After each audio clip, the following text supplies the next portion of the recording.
to spritz with the spray bottle. So And don't before you do anything, get your spray bottle, hold it up about 1.5 feet, and see what kind of a spray you get. If you spray too close, you get big blobs or huge blob. So you want to start up here, just tap it lightly until you get this little mist. Okay, and then when it looks good, you have to stop. And you can see what happens when you do that on the spattered paint. Okay, so everybody's sick of green. I know I'm sick of green at this point. So we're going to paint a little cherry blossom tree. So I've just got some pure quin magenta going.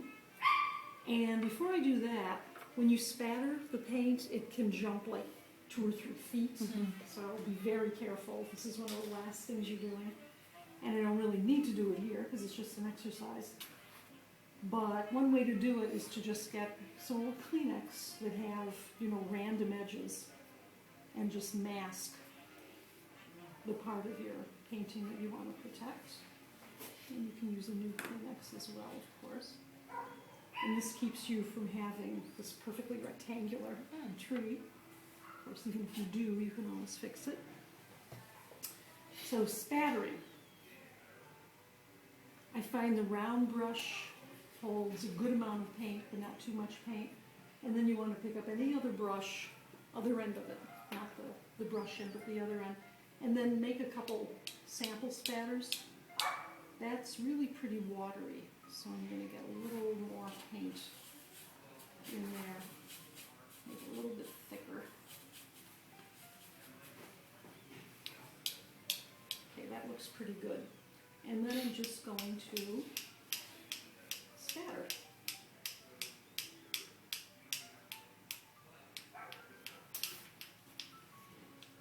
And when you get less paint on your brush, you can get rid of, on your palette, you can hold it closer and you can really place these little dots almost exactly where you want them. Okay, Suki. And you see all the pink So the stuff on objective that. is to have a tree. Kind of, an egg shape or a football Cherry shape. blossoms that- Yeah, and I'm just going to add a few more here. A few deliberate ones coming off the edge here and there. Okay, and while that's wet, obviously has to be wet, again, test, get it going, and then you can see they kind of explode. That's so fun. Isn't that cool?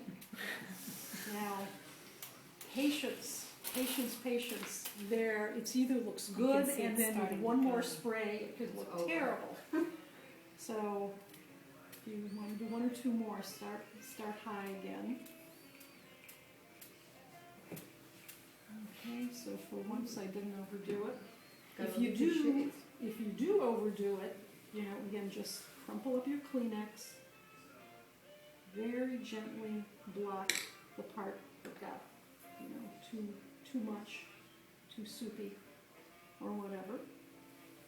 And again, that's just the first pass. I'm going to do more pink, and then I'm going to do a little bit of green, since obviously the tree has leaves somewhere. And what color do we use for the trunk at first, all together now? Gray. Red? Burnt umber. Sienna. Rose Almost. No, The the raw the light sienna. one, The whatever. raw sienna, absolutely correct, Michelle. I'm running out of here. Use this other cheaper and better version. Get a little bit of that going. And this kind of tree, it usually is quite small, and therefore has a skinnier trunk and a longer trunk. And we'll make that a little bit.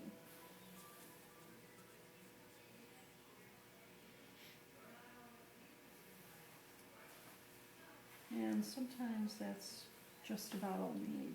That's a tree. Maybe there's Amazing. a little more there. That would make such a nice Christmas card. Totally. You can add a little more color, just the teeniest bit. The birches would look nice for Christmas, Yeah. maybe. Yes, and I'll show you. It's so easy to do birch trees. There you go. while I'm waiting for that to dry, I'll go in and get some green.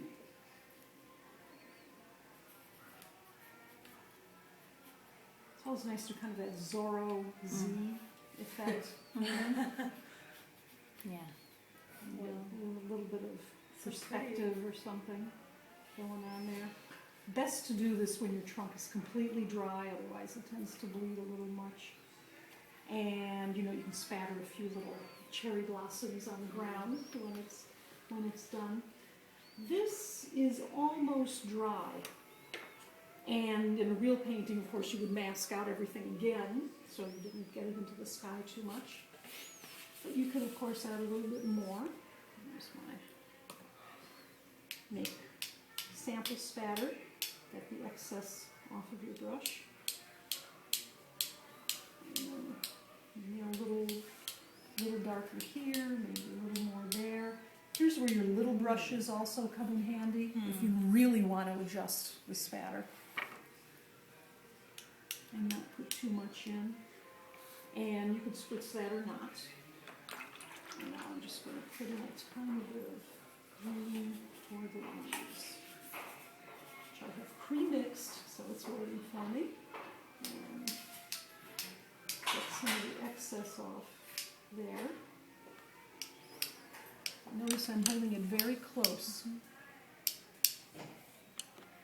I can't tell it's green. Well, That's moving. you want it to be just very subtle. Oh, I see it now. Just people are going to have to look at it for a minute and go, oh, isn't that pretty? Oh, and there's green leaves in there too. Okay. Plus, of course, you don't want the green and the red to bleed together, which will form that lucky brown. And little finishing touches. You could blot the trunk a little bit, which will dry it. Also, make it maybe a little bit too light. That's so pretty. But then you can put in, you know, just This is like a kid's favorite thing to do. tedious. Oh, it's so fun. Teeny little bit of the darker brown. Just a little bit here and there. It's almost maybe too much, but I can play with that later. Okay? Cool. Questions?